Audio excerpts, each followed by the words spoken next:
itu tidak akan menyakitkan.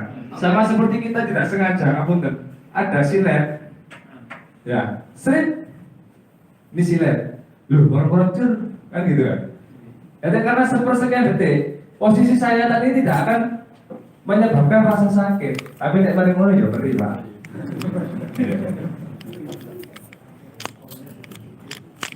Ya, oke.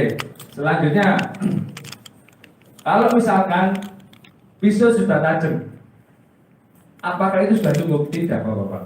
Jadi setelah alat ini yang kita siapkan, peralatan kita siapkan, ilmu juga kita siapkan. Dalam artian seperti ini, saya mau memutarkan video sebelumnya.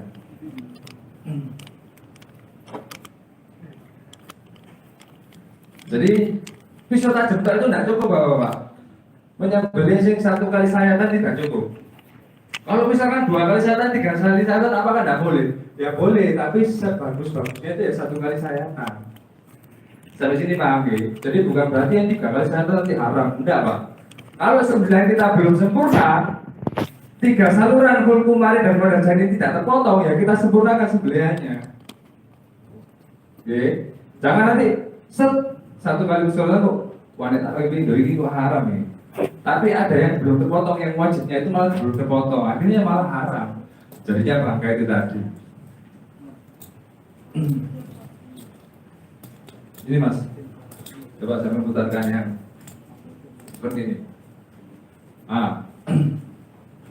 Pisau tajam, kalau medianya tidak memenuhi syarat, akhirnya tidak akan menghasilkan sembelihan yang sempurna.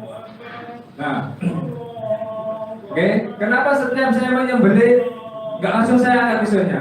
Boleh pause. Kenapa setiap saya menyembelih nggak langsung saya angkat? Kenapa? Saya harus memastikan ketiga saluran itu terpotong. Kalau masalah yang mana masalah wajib terpotong? Menurut Imam Syafi'i adalah kulkun dan mari. Kalau menurut Imam Hanafi, mari dan wadah jahit. Berarti ada khilaf di sini. Tapi sebagai seorang juleha, untuk unsur kehati-hatian lebih baik ketiga-tiganya terpotong. Saluran makan, saluran nafas, dan 2 saluran darah, wadah jahit.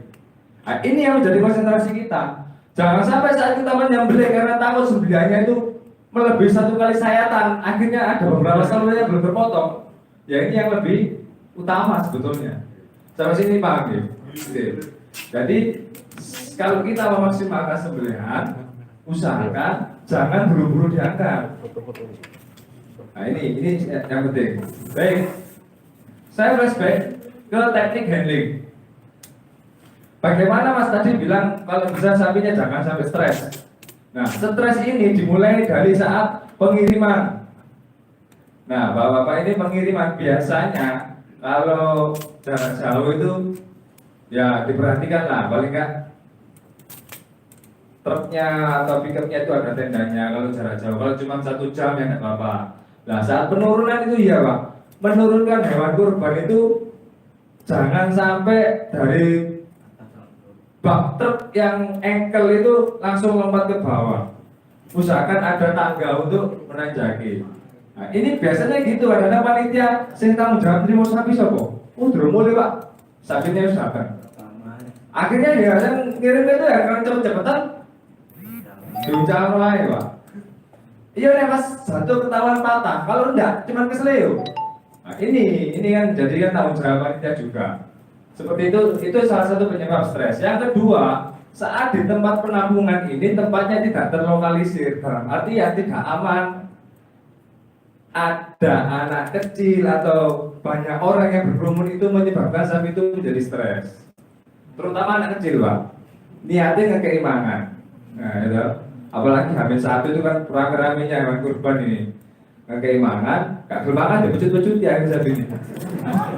Ini jadi untuk panitia tolong tempat penampung ini adalah disterilkan. Mas gak cukup Mas, boleh Mas masalahnya kampung musolanya cilik ya gangnya ditutup aja, nggak boleh masuk anak kecil karena ini ibadah nggak digaya guyonan, maksudnya seperti itu. Nah, karena apa? Nanti kalau sapinya stres, sapinya handling sendiri yang susah. Dan yang kedua, sapi stres itu dagingnya tidak sehat. dagingnya tidak sehat. Itu yang terpenting. Sampai pernah lihat nggak sapi yang akhirnya ngamuk, lari-lari itu pernah nggak? Ya itu karena sapi stres, bukan sapi yang lagi melo, enggak, stres itu Pak. Itu sangat susah handlingnya. Nah, terus teknik handling ini yang menjadi panitia biasanya yang merebahkan sendiri siapa? Yang biasa kerubun sapi dari dewi. Ngambil jaga ya. Itu berarti handlingnya nggak perlu saya optimalkan. Jadi gini Pak, meskipun begitu, sampai juga memberikan arahan kepada tim jaganya, Pak. Nek iso aja dibanting Pak. Gunakan teknik balik atau rope squeeze. Apa itu Pak? Pangan apa itu? Nah, sampai mengajarkan kepada para tim jaga itu tadi. Syukur-syukur harapan kita Juleha ini, masjid-masjid ini bisa mengelola kurbannya sendiri. Gak nyelutin jagal. Paham ya? Nah sekarang sampai panggil tim jagal berapa Pak? Sak beleni, sak bolengi 800.000. Kalau 1 tahun 10 ekor sapi berapa? 8 juta Pak, masuk ke masjid. Nah ini yang perlu kita optimalkan. Karena apa? Selain kita punya tanggung jawab menjaga pelaksanaan ibadah kurban itu dengan baik, kita juga memberikan masukan yang bagus buat masjid gitu loh. Dikumpulkan anak-anak muda aja sih, gara-gara orang tua itu sing usaha cilik rokok ya seperti itu Pak. Dikumpulkan malah remaja masjid ini dikumpulkan. Ayo sampean wani gak nyekeli sapi? Gak wani Pak, ya sebagian itu undangan aja. Saya wani gak? Wani Pak, aku gak kebet dari pramuka. Oke, dikumpulkan Pak beberapa tim. Jangan tiap tahun itu mikirnya saat setelah Idul Fitri bentuk panitia kurban untuk milih singkono sebagai tukang jaga. Jangan seperti itu, coba dikembangkan lagi potensi-potensi yang ada di masjid. Sampai sini ada pertanyaan? Oke, ada. Baik, selanjutnya ada teknik perobohan. Nah, teknik perobohan ini Bapak-Bapak yang perlu kami sampaikan adalah meliputi 2 metode, yaitu restraint dan casting. Restraint itu adalah yang caranya sapi itu mencegah budi atau cegah bisa bebas bergerak. Nah, dan casting merupakan satu dari dilakukan untuk menjatuhkan korban hewan dengan teknik tertentu tanpa menyakiti hewan. Ada 2, rope squeeze dan barley. Next. Nah, metode rope squeeze ini adalah dilakukan dengan cara membuat ikatan mengelilingi leher. Tujuannya apa Pak? Karena sapi itu posisi titik terlemahnya itu adalah di pangkal kaki depan belakang. Next. Nah, seperti ini. Nah, ini barley. Barley di leher, terus ke pangkal kaki depan, sama disilang yang bawah, punggung disilang. Habis itu ke belakang, belakangnya jangan disilang Pak. Sampai sini Pak Ahmad. Nah, jadi dari sini ada pointer kan? Ada. Jadi di sini ya silangnya di dada, tali yang sebelah kanan sapi masuk ke sebelah kiri, tali yang sebelah kiri masuk ke sebelah kanan. Ya, oke, paham? Nah jadi nanti posisinya di dadanya ada silangan tali, di punggung juga ada silangan tali seperti ini.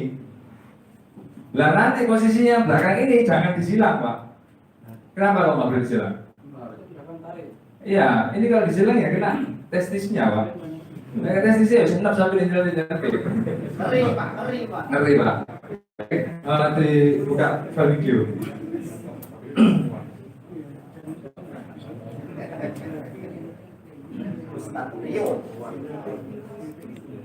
Barley. Nah. Autofokus. Jadi ke autofokus. Kalau sudah dengan metode barley ini Pak, nggak perlu banyak orang. Kasih autofokus. Ya, yang penting tahu tekniknya. Autofokus. Jadi posisi tali tadi kanan kiri ini usahakan yang tahu kendalinya atau tahu ilmunya itu benar-benar ada di depan. Nariknya pelan-pelan Pak, kanan kiri. Jangan disentek. Kalau sudah seret sisir, yang kiri ditarik lebih kuat. Paham tak? Di pos. Jadi kanan kiri. Setelah sudah sisir, yang kiri ditarik lebih kuat. Agar apa? Robohnya ke kiri. Karena sunnahnya roboh sebelah kiri. Loh Mas, kalau misalkan tak tarik ternyata roboh di kanan, ya nggak apa-apa. Karena itu sunnah. Jangan gara-gara kita mengejar sunnah roboh sebelah kiri, ternyata sapinya roboh sebelah kanan, dieret-eret, diwalek-walik. Akhirnya kita menyebabkan mudorot Pak. Kalau mudorot itu akhirnya dosa. Ya kan? Biasanya kan gitu. luas gak sebelah kiri, luas gak ngadep kiblat. Lalu itu sunnah. Kita optimalkan, kita usahakan. Caranya gimana? Misalkan nih kiblatnya dari sebelah sana. Ya, untuk roboh sebelah kiri dan menghadap kiblat berarti sapinya kan harus menghadap ke selatan. Ini betul selatan. Ngadep ke selatan. Jangan nanti kita mau merobohkan sebelah kiri, ngadep kiblat, sapinya dihadapkan ke utara, jelas keliru bisa. Tapi kalau kita sudah metodenya, sapinya ngadep ke selatan, kita robohkan ke sebelah kiri. Tapi kalau ternyata nggak bisa, ya nggak apa-apa. Jangan terus akhirnya deret-deret. Dikasih spray, dikasih besi, sana apa aja yang dibeli ya. Akhirnya kita ambil hukum darurat. Ada pertanyaan? Monggo Pak. Ya, jadi metode Barley itu sebelum proses perubahan itu ada tali kepala. Nah, nanti kita ada optimalisasi lagi terkait apa teknik-teknik tali temali. Nah, tali kepala ini tujuannya buat apa? Tali kepala ini agar kita tidak menggunakan tali kelo. Tahu tali kelo Pak? Yang ada di itu. Karena tali kelo ini adalah tali kendali, bukan tali kekang. Biasanya teman-teman itu tali kelonya yang ditarik-tarik Pak. Akhirnya metu gede ini. Sapinya ngamuk, akhirnya berdarah, pedot. Nah ini yang kita hindarkan, makanya kita gunakan tali kepala. Ada video metode pemasangan tali kepala Mas.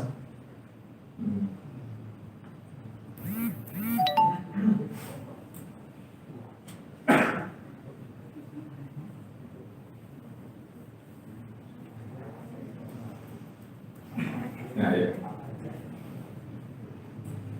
Nah, ini ada video pemasangan tali kepala. Ini kalau sapinya ada tanduknya.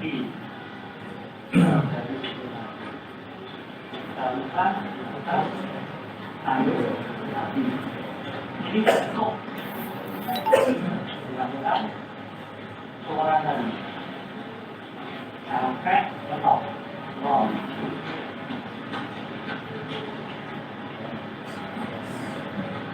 Sampai ini suara kepala kaki. Sebetulnya pas di depan sudah gampang mengambil. Oke, terus dulu Mas, pos.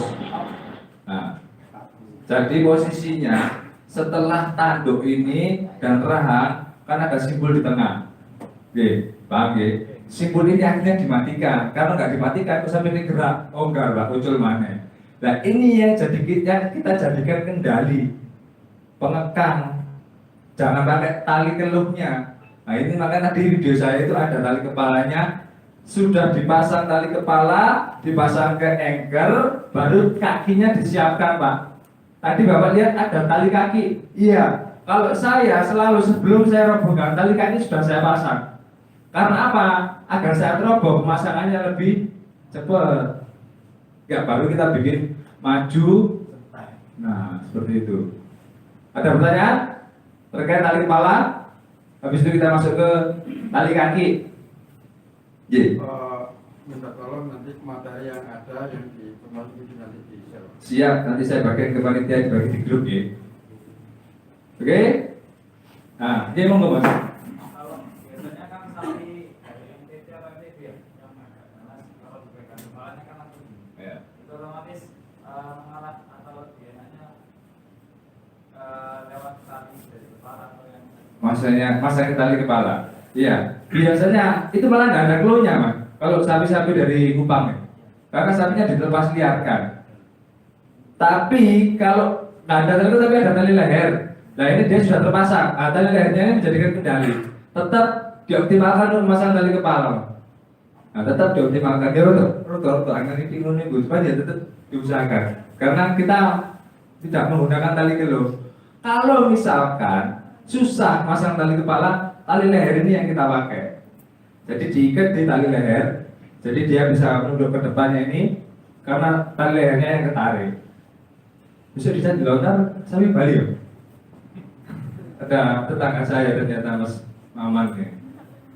Jadi itu Mas ya, kalau misalkan tidak bisa masang tali kepala karena memang sapinya budi, jangan dipaksakan. Nah biasanya itu sapi sudah mulai stres. Kalau kita misalkan ada 5 atau 6 ekor sapi, yang satu ini stres ya jangan dipaksakan untuk dihandling. terakhirkan aja, kasih minum, kasih makan, kasih tempat yang teduh. Jangan taruh terakhir tapi dipanas Pak. Jangan, tetap kasih tempat yang teduh. Nah, kita handling sapi-sapi yang tadi nggak stres. Baik, lanjut ke tali temali. Nah, setelah kakinya ini saya pasang, tali kaki ini bukan untuk membanting ya Pak, bukan. Tujuan saya nanti kalau sapinya roboh agar bisa langsung ikat. Nah, dan kalau ikat Pak, saya nggak bawa sapi-sapi ya. Pinjam Mas. Nah, saya punya.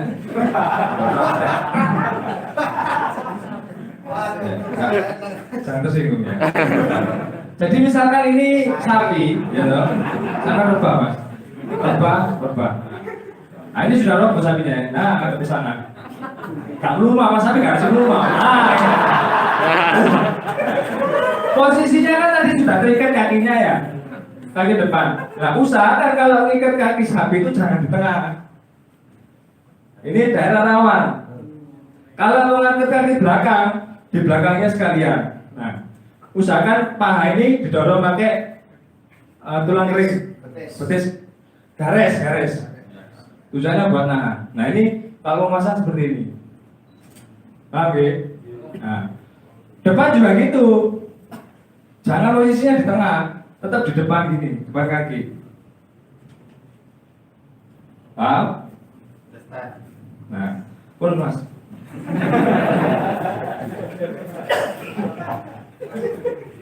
Terus biasanya ada pertanyaan, kakinya itu disilang atau tarik belakang atau dipenantang?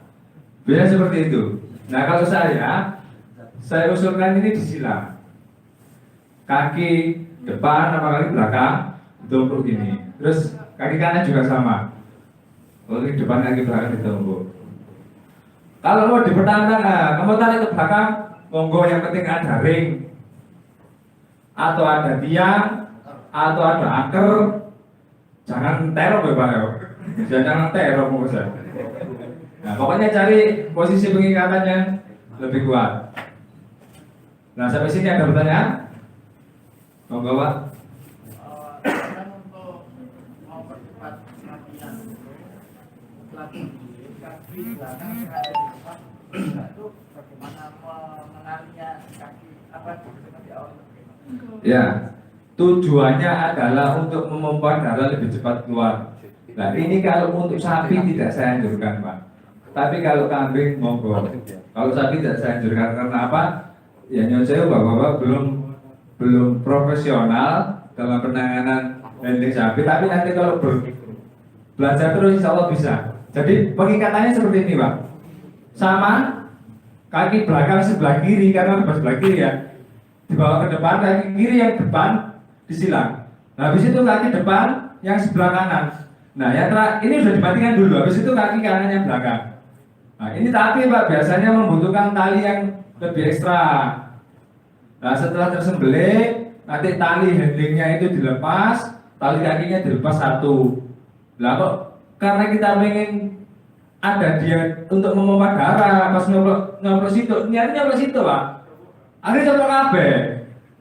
Kuatirnya seperti itu. Tapi kalau anjuran saya mending nggak usah. Karena apa? Dia sudah ngerasa itu kalau terpotong kemas salurannya dengan cepat, insya Allah darahnya terpompa dengan lancar. Yang penting kalau sudah tersembelih, tali perebah tadi digedorkan. Ada video tentang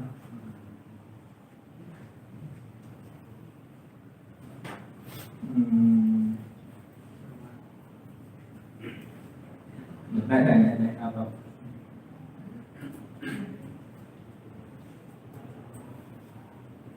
Ini.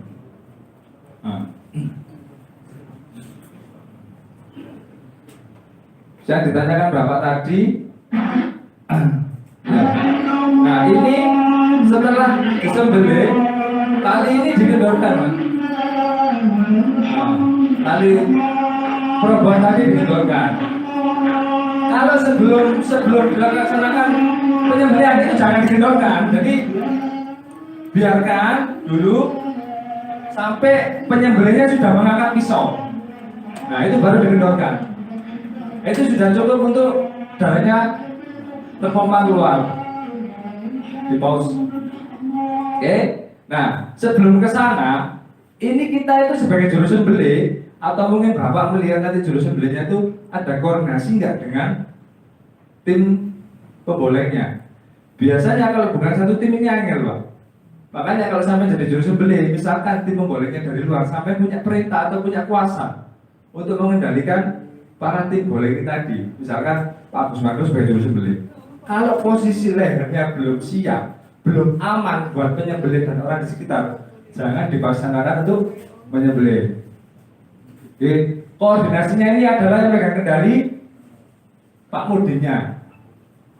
Ada yang ayo ada dibeli, ada beli dewi.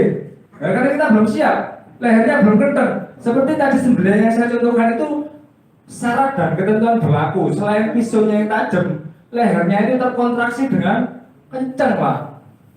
Karena kalau nggak terkontraksi, ngapunten, ditarik mudun ini mudun, ditarik munggah. Apa ini? Jembel ya? Gambirnya ini, Pak, ngodot akhirnya. Setajamnya bisa sampai akhirnya ya. Kata loh, Pak, bro. Ini biasanya orang-orang sepede lagi ngelandet, belene akhirnya di delok gulune digiat wae. Dipikir sampe ini kebal, padahal enggak. Enggak, Pak. Baik, kembali ke perebahan tadi. Pokoknya, Pak, perebahan itu jangan ada unsur hentakan. Hentakan itu yang menyebabkan sapinya kaget. Ya, pokoknya larinya itu pelan-pelan. Set. Nek dihentak gini sampai kaget. Colotan. Saya ada video yang tadi Barley sekarang Rob Squeeze. Salah penangan.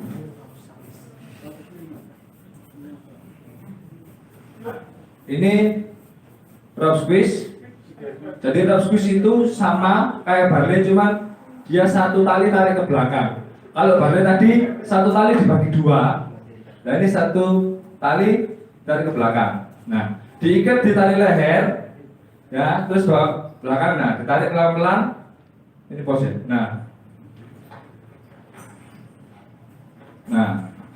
sapi ini besar, Pak. Karena sudah pangkal paha depan dan belakang ini sudah terrestrain. Nah, ini di pos dulu. Ini ada banyak orang. Tadi 3 orang, sapinya 1, Pak. Play.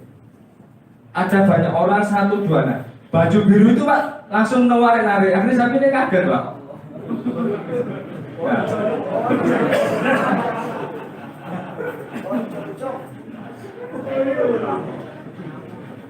Kalau sudah kayak gini, Pak, jangan dipaksakan untuk merobohkan. Tali yang dipegang diikatkan ke bagian yang lebih kuat, entah itu pohon, pagar, atau beton. Wis, emosi sapi ini akhirnya tidak serangan balik, Pak.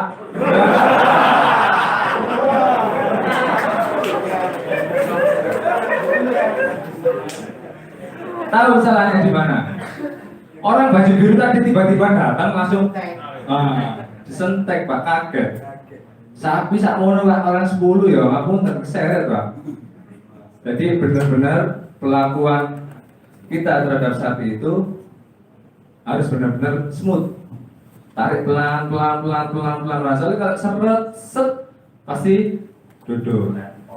Sampai sini ada pertanyaan? Oke, kembali lagi kepada teknik penyembelihan. Setelah sapi roboh, kita juru sembelih ini memberikan komando atau yang punya kuasa terhadap bagaimana teknik penyembelihan yang akan kita lakukan. Baiknya mana, Mas? Teknik tarik atau teknik dorong? Biasanya menyembelih pakai teknik apa? Dan itu ada hubungannya dengan pisau yang kita gunakan. Kalau seperti ini, golok yang saya pakai ini adalah metode tarik. Karena apa? Memang golok ini didesain untuk menarik. Nah, dia nggak ada stoppernya di sini, jadi nggak boleh buat dorong.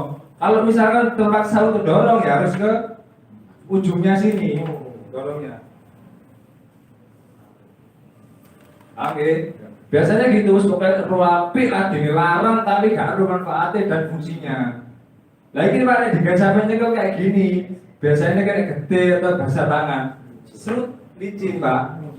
Tangannya kebelah Pak. Makanya nyari pisau yang ada stoppernya seperti yang tadi. Nah, ini untuk teknik dorong bagus. Ada stoppernya. Ini bisa. Kalau bisa ya nyari pisau yang ada stoppernya dan ada bendolan di belakang, karena untuk tarik juga bisa, dorong juga bisa. Nah ini menentukan posisi leher. Misalkan saya mau menyembelih, dorong. Nah kalau menurut saya posisi menyembelih untuk teknik dorong yang enak adalah dangak. Jadi tanduknya dua-duanya ada di bawah. Ini kepalanya tuh yang dangak, saya sikil-sikil dulu Pak.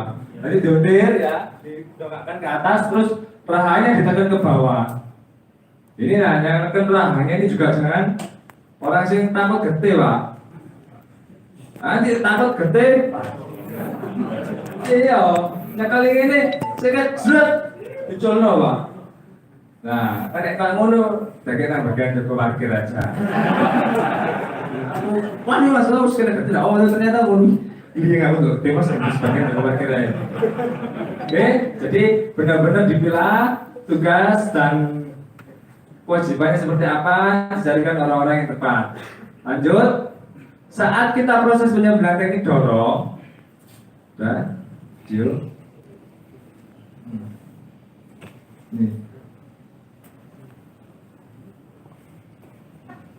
Nah, suara ibu-ibu ke kanan, pause. Nah, posisinya dia mendorong ke atas, monggo. Posisinya dia mendorong ke atas. Jadi lehernya dia ada di atas. Kalau kita teknik dorong. Nah setelah itu tinggal kita. Kalau memang posisi lehernya sudah kencang, nah kita langsung proses selanjutnya. Play.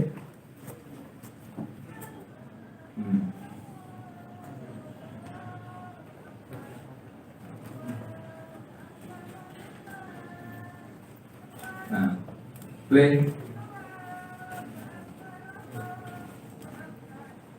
Ini sapi Bali Pak. Dorong. Kayak saya kalau teknik dorong biasanya memang saya tambahkan tekanan. Nah, seperti ini. Karena apa? Saat biasanya sapi itu yang atas itu kulitnya Pak. Kalau apalagi sapi-sapi Bali, sapi Kupang yang warna hitam bokongnya putih itu, saya kayak dibanting mesti tangi mana ya kan? Yang pernah handling sapi itu pasti seneng. Sapi sirkus kalau saya ngasih nama itu Pak. Didorong dikit Pak untuk membuka kulitnya. Nah setelah terbuka, nah, posisinya jangan ada di ujung kalau pegang pisau tekanannya, tengah atau kalau bisa di sini bantu tekanan. Nah kalau di ujung sapi ini gobek, tangannya warnanya Pak. Nah usahakan di tengah atau di pangkal seperti ini. Paham ya? Nah kembali lagi, jangan buru-buru diangkat. Setelah terpotong, dipastikan kulkum mani wadah ini terpotong semua. Kalau sudah terpotong baru diangkat. Nah kalau sudah diangkat bebas wis, talinya dikendorkan atau kalau bisa kepalanya jangan dilepas dulu. Atau kalau kepala dilepas biasanya apa? Pontang kepanting. Ada pertanyaan? Berkata ini monggo Pak. Tanya Pak, saya mau balik ke masalah handling tadi. Oh ya, perkenalkan, saya utusan dari Masjid Al-Farid. Untuk nama saya Agus Matwa. Tanya untuk handling tadi itu ada beberapa cara handling. Nah, di tempat kami sapinya itu macam-macam Pak. Yeah. Ada yang kecil, ada yang tanggung, ada yang gede. Ya nak sing menang, ya nak sing giras. Yeah. Tadi itu handling ada yang cara ditarik ke tengah, ada ditarik sampai, ada yang diikat kaki sama pinggang. Nah yang saya tanyakan adalah di lapangan teknik yang pas. Jadi dari berbagai teknik handling tadi yang pas dipakai sapi yang bagaimana?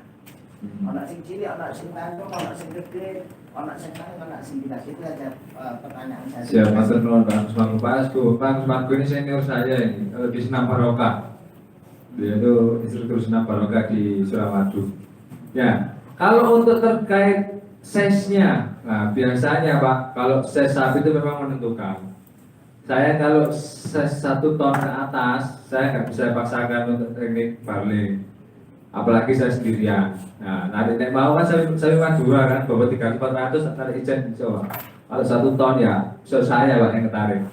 Jadi yang saya gunakan adalah teknik LPA. Nah, memang teknik ini agak sedikit ekstrim, maksudnya ada unsurnya kebandingan. Karena talinya dipasang di pangkal perut sebelah belakang, kaki belakang ditarik di pojok belakang. Nah itu nanti ditarik, pasti kan kebanding.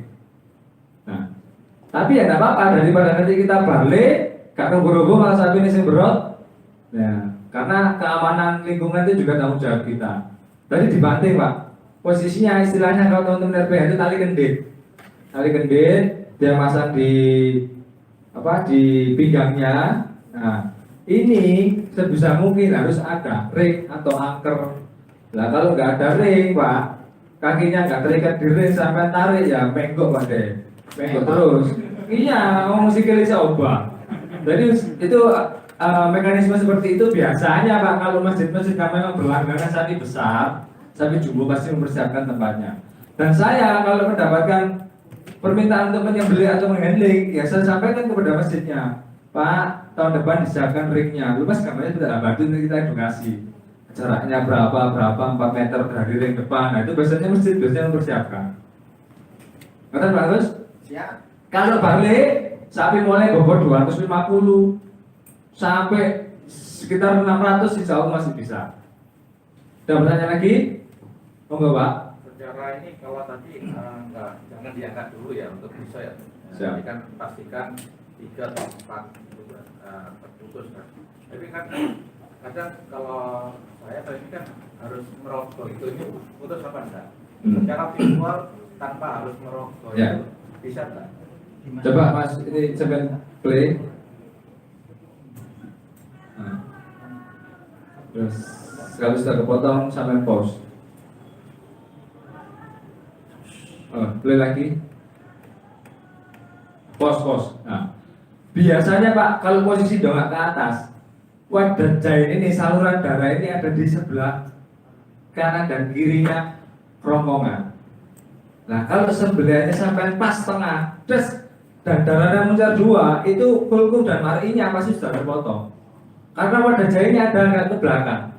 Nah kalau secara visual mungkin yang video yang pertama, video yang tarik tadi.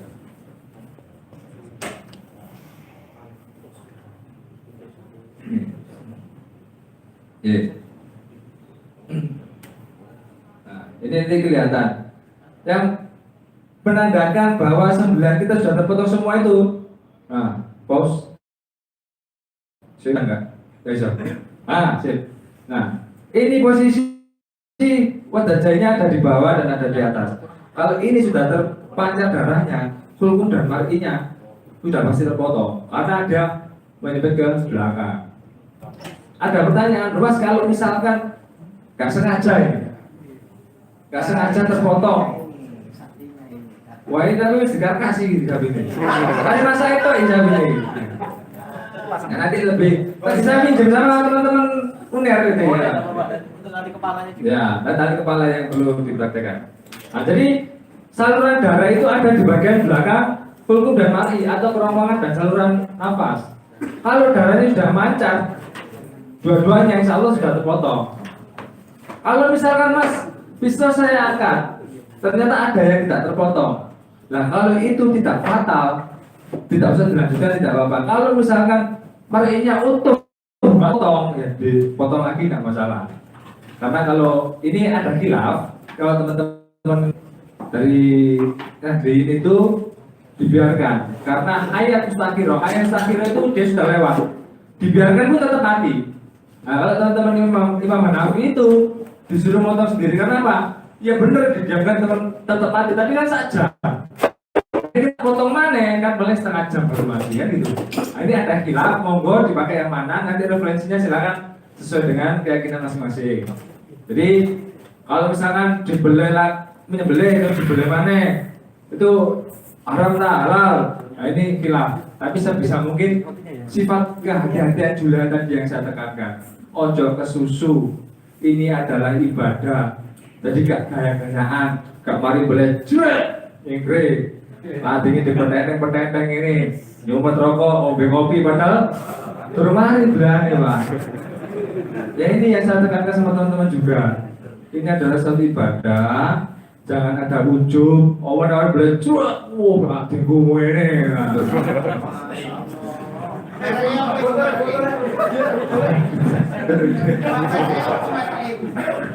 Ya, jadi itu yang kita tekankan sama teman-teman juga. Jauhkan sifat ujub, sombong itu kita hindarkan.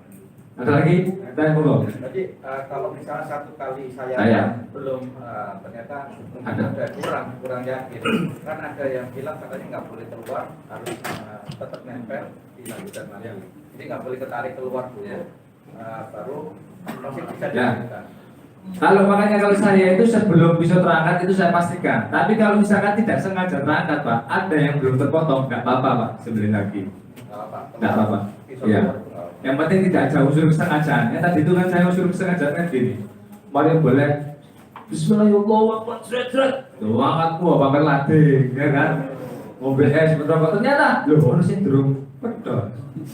Nah itu Pak, itu khilaf Pak. Kalau Imam Syafi'i nggak boleh sembelih lagi, kalau Imam Hanafi boleh. Karena kalau dibiarkan tetap mati tapi lama. Makanya untuk restrain ini sangat kita wajibkan. Mas Hadi, ya Mas kalau sakit nanti setelah sembelih kakinya cek iso nendang. Kalau bisa jangan. Memang bagus kalau bisa melaksanakannya, tapi kalau tidak bisa jangan.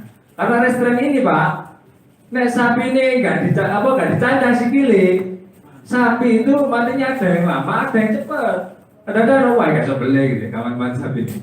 Saya pernah Pak menyembelih sapi itu sampai 4 menit Pak, nggak mati-mati. Saya tak lihat dulu sepedot kabeh. Karena visi sapi itu beda-beda. Oh coba karena kamu oh boleh cocok mana sebelah itu. Oh mana boleh mana Pak? Tepat boleh dua kayak apa kon? Seperti itu. Kok ada pertanyaan? Iya monggo Pak. Peningkatan kaki itu apa pun dibasuh sama pengatokan? Oh enggak Pak, betul ini pertanyaannya. Biasanya, nah ini sapi ini fungsi ya. Ini dipasang pring atau kayu kan? Ini sangat kita hindarkan Pak. Nah, coba bapak-bapak ada bolpen taruh di tangan tangan gini. Nah, coba terus dipijet Pak. Nah, rasanya ya Bu. Ini tangan Pak. Jangan teman di SD. Dikasih kayu, dilunggui, terus dicancang saudara. Jadi kalau saya jangan sampai itu dilakukan. Makanya teknik pengikatan itu yang kita optimalkan. Nah ini menurut sapi ini.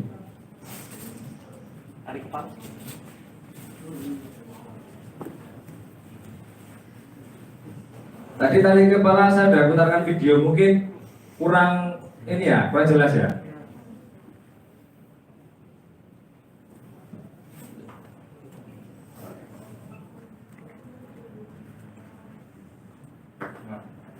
Bikin simpul seperti ini, sembarang ya caranya pokoknya bikin simpul seperti ini ya. Bokot di, yang isok nganyam iki dianyam gitu ya. Cara wajib sih kayak gini kan, dan ini kalau api gitu, saya nggak bisa Pak. Nah ini seperti ini Pak. Nah, tanduk ini kurang naik. Nah, oke, dimasukkan ke simpul yang tadi itu setengah lingkaran aja, jangan ditarik semua. Nah, setelah itu turun ke bawah, di bawahnya rahang. Usahakan agak ke bawah, dekat leher.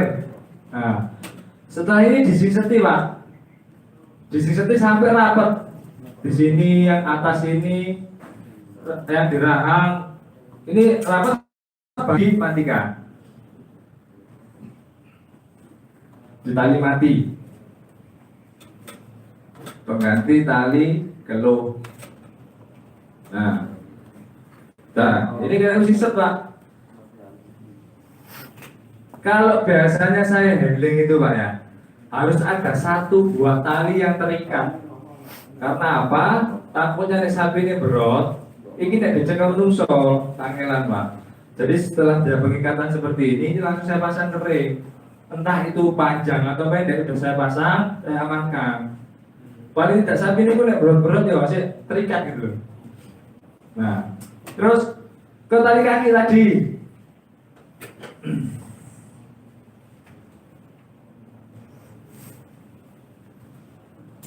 Nah, tali kaki tadi kan saya sudah terikat.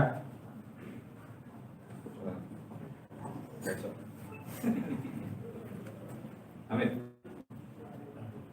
Kalau tali kaki saya biasanya pakai tali lasso, Pak. Tahu ya? Tali lasso. Yang polisnya dewa itu, Pak. Iya. Nah, yang bisa naik turun gini loh. Ya. Tali tibo atau apa gitu kan. Karena apa? Saat saya masukkan ini kan saya tuntun. Nah, saya tuntun agar saya itu tidak terlalu cedek-cedek gini loh biasanya. Ini kan sing kita karate sapi kan ini gitu, Pak. Ya. Kena apa namanya? Selentik. Makanya saya posisinya mesti di samping gini. Sapinya dituntun.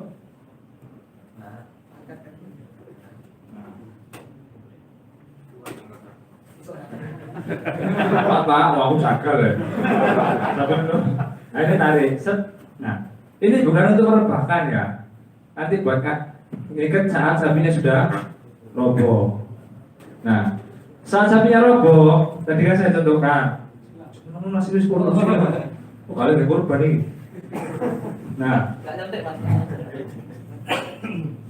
Nah, ini sudah terikat ini. Prosesnya kalau saya biasanya kaki depan saya satukan dulu. Saya seperti ini, nggak usah kaki Pak. Satu, nah, habis itu gini.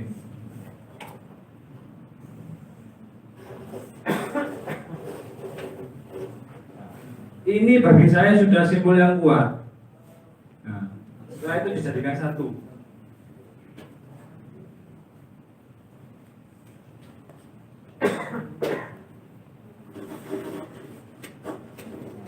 Ini karena kaki ini kaku Pak, nanti gak sok kado. Kita maksa minuman mana itu Pak, aku digoblin loh bagian properti Mas, sampai mau sini tapi terus Mas. Nanti yang satu kakinya ya. Yang bisa menyatu itu di atas kasur Pak. Oh yang menyatu, menjiwai itu Pak, menyatu dan menjiwai. Nah, kalau talinya panjang bisa dipindah ke belakang. Kalau enggak, dua tali. Jadi ini buat kaki depan. Belakangnya bikin simpul seperti tadi. Menyatukannya gimana? Nah, ditukar Pak. Nah, tukar. Nah, ini dari depan dimasukkan sela-sela kaki, terus tarik. Yang talinya kaki belakang juga sama. Dimasukkan sela-sela kaki depan, tarik. Nah, situ dimatikan. Paham ya? Jadikan satu Pak ya. Jadikan satu. Seperti belakang. Kalau saya menganjurkan jadikan satu. Kalau tidak dijadikan satu harus ada ring di sini. Hemat Jadi baterai. tarik ke belakang. Gengku. Jadi sapi ini Hemat baterai. tidak bisa gerak. Karena apa Pak?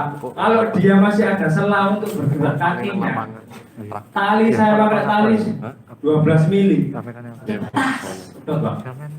Jadi usahakan dia nggak ada stang untuk ngangkat. Jadi kalau misalkan tarik ke belakang, kepala sudah diikat, talinya tarik ke belakang dengan kencang.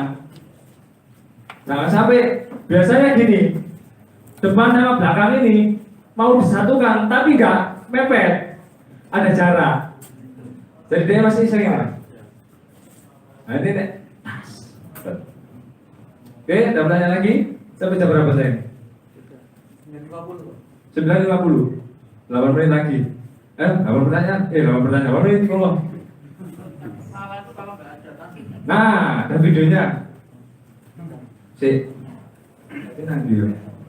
Jadi gini, kalau nggak ada tanduk ada di bawah telinga, masanya seperti ini. Itu istilah sapi dugul. Biasanya sapi dugul ini apa ya?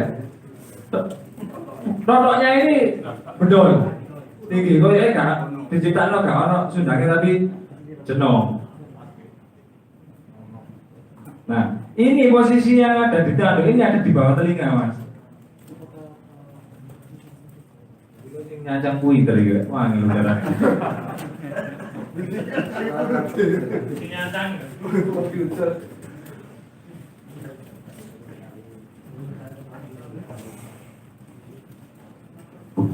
Boleh melakukan itu.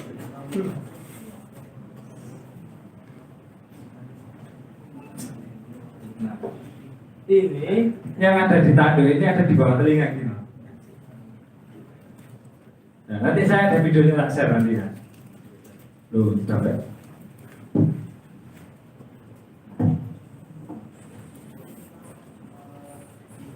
Nah, ada di bawah telinga. Jadi yang tadinya di atas telinga gini, dia ada di bawah.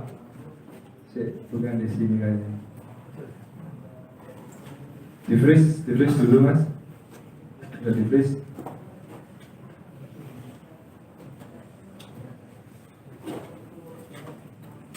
Ini di bawah telinga, Pak. Kalau telinganya sapi itu kalau pojokan masih kaku.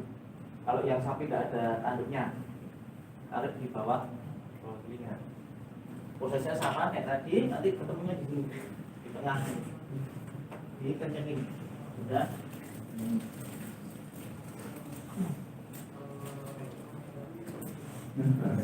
Oke. Sampai sini ada pertanyaan lagi? Teknik penyembelihan tadi? Oh, Mas. Tali yang di bodi tadi, Pak. Ya, Posisi yang paling ideal naruh ketinggian di talinya. kepalanya, tali kepala. Paling bawah atau kalau misalnya Nah, betul. Tali kepala ini kalau bisa ada di bawah. Nah, usahakan kepala sapi itu nunduk. Nah, posisinya nunduk, jadi dia keseimbangannya akan berkurang. Jadi ring, kalau sampai bikin ring angker, ya di bawah. Tapi kalau tidak ada ya, misalkan ada tiang atau pagar tebon, taruh di posisi bawah, paling bawah. Jadi usahakan kepalanya sapi itu nunduk. Gak nyedik ini enggak, kepalanya nunduk toh. Ya, nunduk. Oke, terus ini bawah ini, gimana Mas?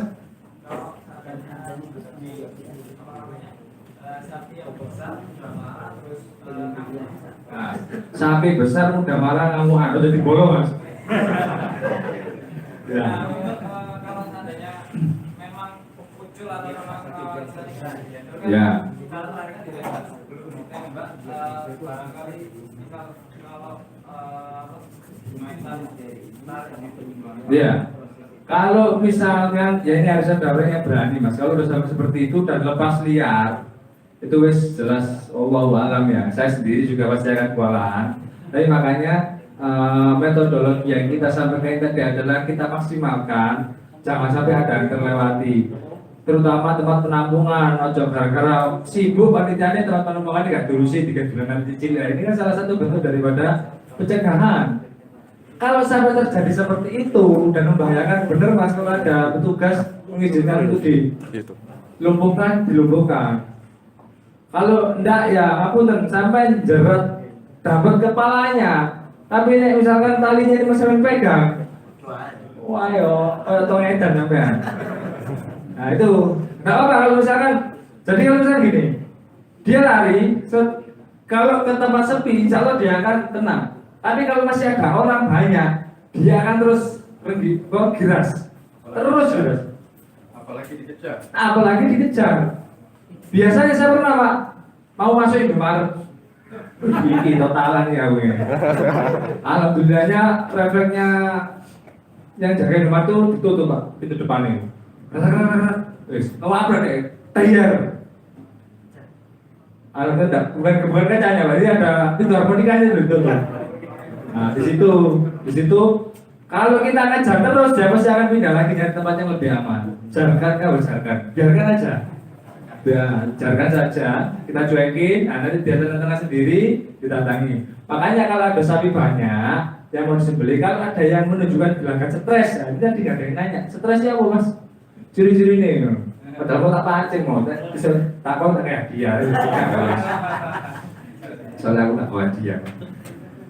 Biasanya sapi stres itu ekornya ngibas-ngibas. Nah, ngibas-ngibas karena sapi stres juga bisa ngomong nanti ya. Ngibas-ngibas terus gelisah lah Pak. Gerakannya itu nggak bisa tenang. Coba malah nek anak kancane sudah nih. Ya, seperti itu ciri-ciri sapi stres. Kalau bisa jangan dihandle. Jangan biasanya begini masjid-masjid itu. Si ciri saya sapi nih, warga gede, kita gede. Lah kalau si ciri dewi ini mau stres, jangan dipaksakan Bapak. Sampai itu dia tenang dulu, cari sapi yang lain. Oke, ada pertanyaan? Lebih dari. Tanya sedikit. Oh jadi siap, oh kurang 2 menit. Oke, tadi disebutkan bahwa peso itu macam-macam, ada kalau untuk narik yang nggak ada stoppernya, Ya. terus ukurannya beda-beda, terus teknik sembelih pun macam-macam, Ya. ada teknik dorong, ada teknik tarik, Ya. teknik dorek, dorong dan tarik. Yang saya tanyakan adalah kapankah kita menggunakan berbagai teknik itu dengan posisi sapi, stylenya itu bagaimana? Terima kasih. Ya, nah bagus ini. Makanya kalau saya bilang kita menguasai semua tekniknya, dorong bagaimana, tarik bagaimana. Tapi kalau kita bisa memposisikan kepala sesuai dengan apa yang kita harapkan lebih enak. Nah, posisi misalkan begini. Kalau misalkan sapi itu sudah diposisikan nggak menghadap ke atas, ada ke samping ya, posisi leher sapi jadi seperti ini. Ini bisa ditarik, digenteng. Nah ini paling enak teknik tarik. Jadi sampai bisa memposisikan. Makanya kalau saya usulkan, karena saya usernya golok, kebanyakan narik. Tapi kalau selangan lading ini ya tak coba dorong. Saya usulkan nyari pisau yang seperti ini.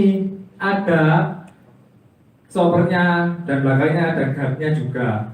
Jadi kalau misalkan ada posisi harus narik, aman pisaunya. Karena ini nyantol, ada nono aneh istilahnya. Lah kalau misalkan posisinya dia bisa dangak, mau teknik dorong ya monggo. Seperti itu. Tahu nggak? Sing takut sing arep sing gurih sing madu ini. Tahu saya ini. Ya monggo, siapa? Saya mau tanya ini, kalau saya teknik dorong ataupun tarik, Jadi, itu dimulainya dari mana?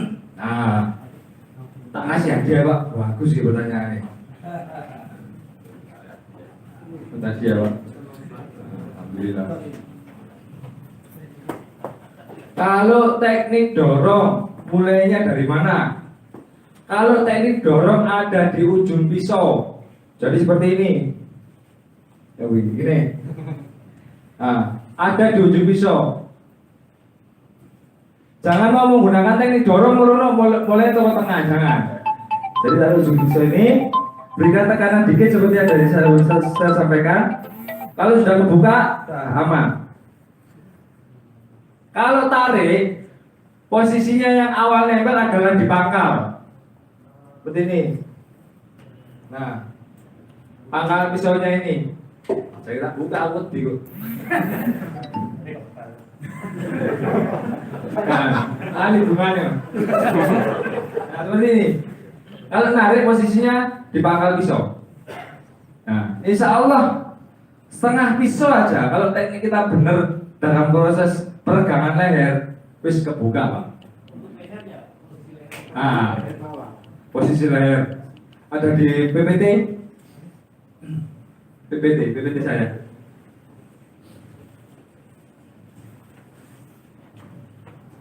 Jadi kalau sapi itu di teman-teman pertanian itu ada istilah 5, 3, 1. Ini bukan istri loh Pak. 5 ini 5 jari untuk sapi. Kalau untuk kambing 3 unggas, satunya pakai ibu jari Pak. Kalau ini kecilin, pendeknya nanti. Karena apa? Unggas itu biasanya ilatnya itu bisa mundur Pak. Makanya kalau dulu di kampung itu ada orang yang beli ayam jago, tarik, cepet. Nah kalau ini ke mundur, akhirnya gak potong marinya. Oke, 1 jari. Kalau sapi Pak ada di bagian antara tulang leher 1 dan 3. Ini titik optimal berkumpulnya ketiga saluran tadi. Hulkumari dan wadah jahit ada di sini. Ada yang gambar bawahnya lagi. Nah, posisi tulang 1 dan 3 itu di sini. Ini wadah jahitnya kanan kiri. Nah, boleh nggak menyembelih di sini? Boleh, yang penting terpotong ke 3 saluran. Kalau di RPH itu Pak menyembelihnya mesti agak pangkal leher. Di RPH itu karena apa? Ada unsur ekonomisnya, kepalanya dijual Pak.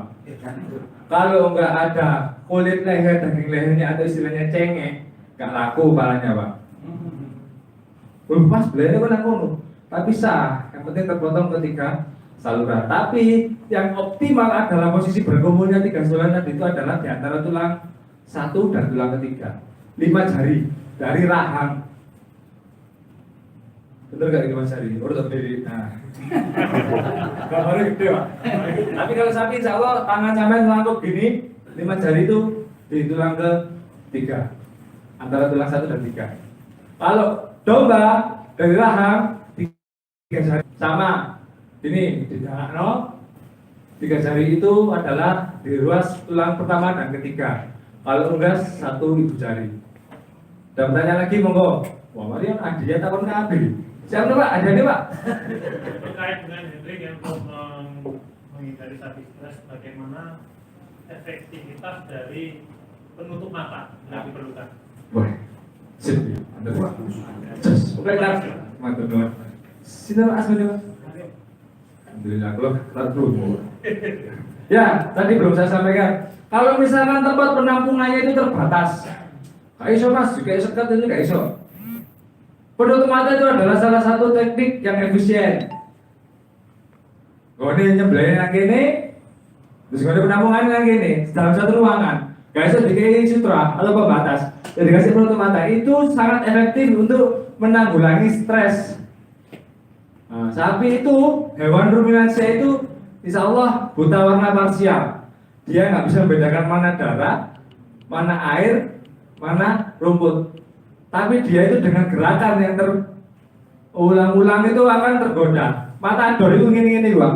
Meskipun nggak diganti warna abang, biru, kuning, kan diganti itu tapi bantengnya mesti kamu. Buta warna parsial, jadi nggak bisa membedakan warna. Bisa membedakan mana darah sama rumput, aroma. Nah, makanya penutup mata itu sangat efektif. Kalau misalkan tempat masjidnya itu tidak luas, tidak bisa menggunakan pembatas, digunakan penutup mata. Siap Pak, bagus tuh. Ada pertanyaan lagi? Lebih nggak ini? Pas. Oh siap, terakhir nih. Biasanya kan di masjid saya itu menyembelih itu kan tapi itu memerlukan waktu. Karena itu gini, otomatis kalau dari penjabaran kalian tadi itu waktu sapi stres itu kan berarti ada tim yang kondisi. Ya, betul. Pertanyaannya itu gini, kira-kira sapi stres itu makan waktu berapa menit, berapa jam, terus gimana supaya cepat waktunya dia itu nggak stres? Siap, betul. Jadi misalkan kita mengoptimalkan, sapi ini stres, harus diputuskan stres lah. Stres sudah dibulan. Berapa lama? Ya kita lihat ciri-cirinya. Biasanya itu kalau dia di tempat yang dikumpulkan di sapi-sapi yang lain dan tenang, itu 5 menit aja wis turun Pak, agak tenang. Kalau bisa dikasih minum. Yang penting jangan panas tempatnya. Kalau bisa teduh. Tuh. Kalau misalkan sapinya 10, 15, penyembelihannya gimana Pak? Kalau tunggu harus mati sempurna. Nah ini kan saya masuk ke topik berikutnya. Setelah disembelih, ini jangan langsung dikuliti Pak. Ini yang akan biasanya kalau kita manggil tukang boleng dari luar itu gitu. Karena susu warna masjid A di tempat kita akhirnya cepet-cepet. Mas sapinya 20 ya Pak, nututi Mas. Nah caranya saya biasanya menggunakan 3 atau 4 perubahan. Jadi ada 4 perubahan, 1, 2, 3, 4. Sapi pertama robo dibelek, sapi kedua robo dibelek. Nah sapi keempat, sapi pertama ini sudah mati sempurna. Ciri-cirinya bagaimana sapi itu sudah mati sempurna? Dari mata. Mata itu sampai kalau misalkan dia kebuka, disentuh korneanya. Kalau tidak ada refleks, itu sudah dipastikan sudah mati. Yang berikutnya dari dubur. Kalau duburnya sampai buka buntutnya gini, si embut itu masih ada nafasnya. Sama di ujung sela-sela kuku sapi ini sampai senggol sampai pucuk pisau. Duduk kalau dia masih ada refleks itu jangan dalam pengulitan. Sudah mati cuma dia masih ada refleks, itu ada darah yang belum habis gitu. Biarkan saya mati sempurna baru dikuliti. Oke, paham? Ya siap. Terakhir lagi. Biasanya itu mungkin ada nggak teknik kadang katakanlah orang kami itu ketika kita makan itu enggak Mus. tapi kalau kita di korban itu hanya kan baunya Betul. jarang menghilangin. Siap. Satu mas, yang jadi catatan. Jadi wedus ya bang, wedus mas. Tapi gak temen. Nah, kenapa kok yang bau perengus itu tak lebih mesti daging kambing saat korban, kalau sapi enggak? Ini penelitian dari Prof. Suwarno kalau nggak salah itu bilang itu adalah kontaminasi bakteri mas. Karena biasanya masjid itu kan kerja bakti. Jadi orangnya itu sembarang. Orang nasi mus, mari kuliti. Ini di rumah ini tinggal ini ya. Ini kalau bisa jangan. Kontaminasi bakteri itu adalah saat kita lakukan pengulitan, tangan kiri pegang kulit kambing, habis itu menurunkan tulang. Nah itu yang jadi dagingnya jadi merengus. Itu sangat susah pak. Kalau di masjid-masjid sangat susah. Makanya kalau di tempat saya, kambing yang khusus untuk dimasak, saya sendirikan penanganannya. Saya kasih 2 orang. Wis mari muliti wis cuma tinggalan ya bagian turno daging berdarah lagi. Pasti orang-orang tidak ada komplain. Dulu seperti itu mas. Gak sebelah sampai minggu. Dagingnya lebus. Jadi orang bisa belum busuk. Jadi itu mas, kontaminasi bakteri ya. Usahakan saat menurunkan kulit itu jangan sampai memegang daging. Kalau bisa sudah turun kulit, petugas pengulitan ini cuci tangan untuk menurunkan daging atau orang lain yang khusus bagian iris-iris daging. Ini adalah kontaminasi bakteri. Jadi ada mitos yang saya anggap biar itu ternyata mitos yang kudu ditutupi ini sehingga gak sebelah enggak. Insyaallah daging yang saya sembelih itu kalau menerapkan hygiene dan sanitasi yang benar tidak akan ada bau perengus. Ada pertanyaan terakhir lagi ya? Siap. Oke, mungkin saya sampaikan ada materi dari Mas Ketua saya, materi selanjutnya. Demikian dari saya, yang perlu jadi catatan adalah saat kita melaksanakan ibadah kurban, jauhkan benar-benar hindarkan diri kita dari sifat sombong, riya, ujub. Ini harus kita jauhkan. Ladengnya landep, skillnya api, timnya bagus, tekniknya oke, tapi Allah nggak meridhoi, nggak akan sukses. Ini adalah kunci yang paling utama. Baik, demikian dari saya. Allahumma fiq ila wa mitri. Bismillahirrahmanirrahim. Wassalamualaikum warahmatullahi wabarakatuh.